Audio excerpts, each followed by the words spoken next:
Hey there, I'm Kimberly DeVries with Berkshire Hathaway Home Services Utah Properties, and I'm here today with Wesley Hatch with Aspen Hills Mortgage. Hi, Wesley. Hi, how are we doing today?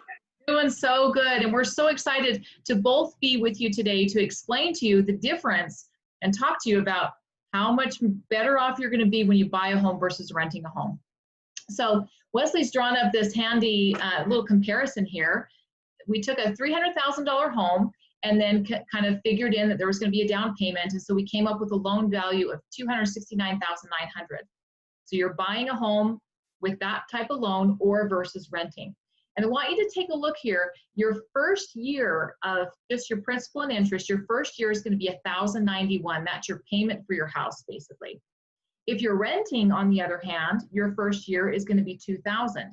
And take a look at this. Over on year 10, your rent is actually going to be increasing, whereas your payments on your house are going to remain the same, and you're going to be building equity. So look here at this graph. You've got the blue line that's representing somebody who's buying a home, and the purple line representing somebody who is renting a home. This is your costs monthly. Starting at $1,530, this is if you're buying, and look at this, all the way across, the same, all the way to 10 years. Of course, this will go beyond that as well. And you're renting, look, your renting is going up. So you're actually losing money. Wouldn't that be true, Wesley? You're losing money. Is that a true statement? Oh yeah, absolutely. Yeah. So yeah, because you look at it and you look at how much you're spending in rent by year 10, that's almost double what you're paying in buying a house. Right. Not a good way to spend your money, guys. You spend No, it on definitely rent, not. basically just flush that toilet, and that money goes down that toilet. Yeah. So yeah. The other thing I want to point out is the annual rental increase is going to be about 3.7. Okay, so your rent's going to go up, but look down here at your forecasted appreciation if you're buying, 3.85%. Now here in Utah, and this is for Davis County, here in Utah, we're seeing projected increase in home values anywhere from 3 to 5% across the Wasatch Front. So if your money's sitting in the bank at 0% interest, what's that doing for you, Wesley? Absolutely nothing. Yeah, nothing.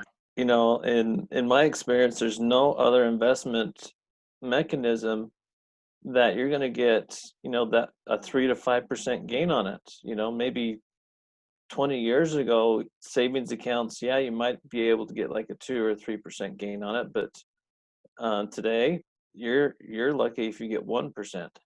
Right. Don't be holding your money in the bank, guys. Invest in something. Real estate's a great way to go. Now, Wesley, say that somebody wants to, they're sold on it. They're like, okay, I get it. I mean, let's point out one more thing that's real quick.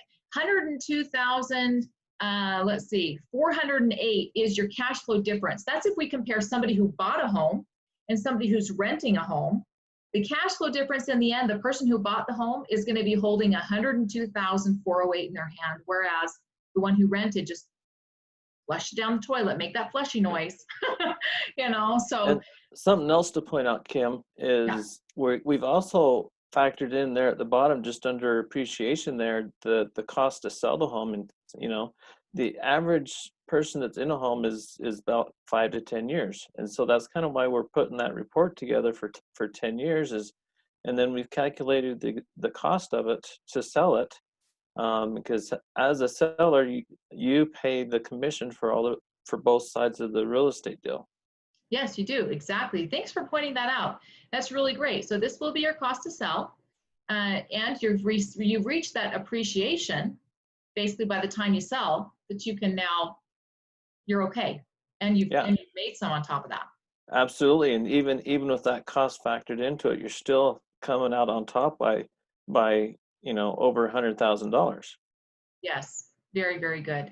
So if you're not sure, contact Wesley or myself. Wesley's with Aspen Hill Mortgage. I'm with Berkshire Hathaway Home Services Utah Properties. We're happy to walk you through, tell you more about what it takes to own a home. Wesley, when somebody is ready to get pre-qualified, because we do want our buyers to be pre-qualified, tell us what's going to happen. What do they need to do to get pre-qualified? It's an easy process, Kim. Really, all it is we need an application. Once we get that application completed, we do have, it gives us all the information that we need to go pull the credit.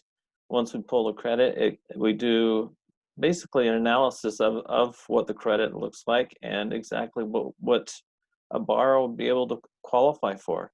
And what credit score are you looking for? You know, our ideal credit score that we're really looking for is at least 640.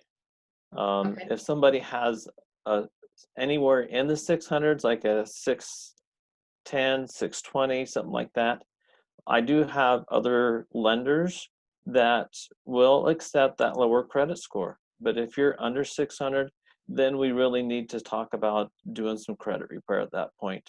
And I do have a company that I do work with my clients that do have those lower credit scores that need some work, and we can get you introduced to this credit repair company and help you on that road and get you back to looking at homes.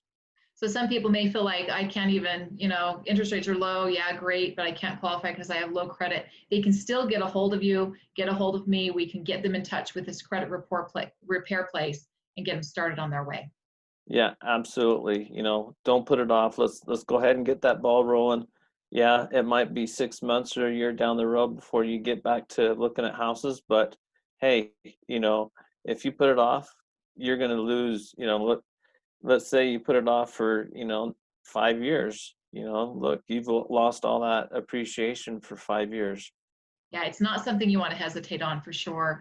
And it is important to get pre-qualified, because in order for me to help you place an offer on a home, we do want to make sure that we send that pre-approval letter, because that's going to give weight to your offer, and we'll have more negotiating power as well. So it is important to get pre-approved first. But reach out to either one of us and we'll get you started with the ball rolling. Wesley, what if somebody has really great credit? Is that going to help them? Oh, absolutely, Kim. The credit score is just one piece of the puzzle that goes into your final interest rate and payment. The loan amount and other things will also factor into that. Super. Thank you so much for joining us today. And again, Wesley Hatch with Aspen Hills Mortgage, Kimberly DeVries with Berkshire Hathaway Home Services, Utah Properties. We'll see you next time. Thanks, Kim. Thank you.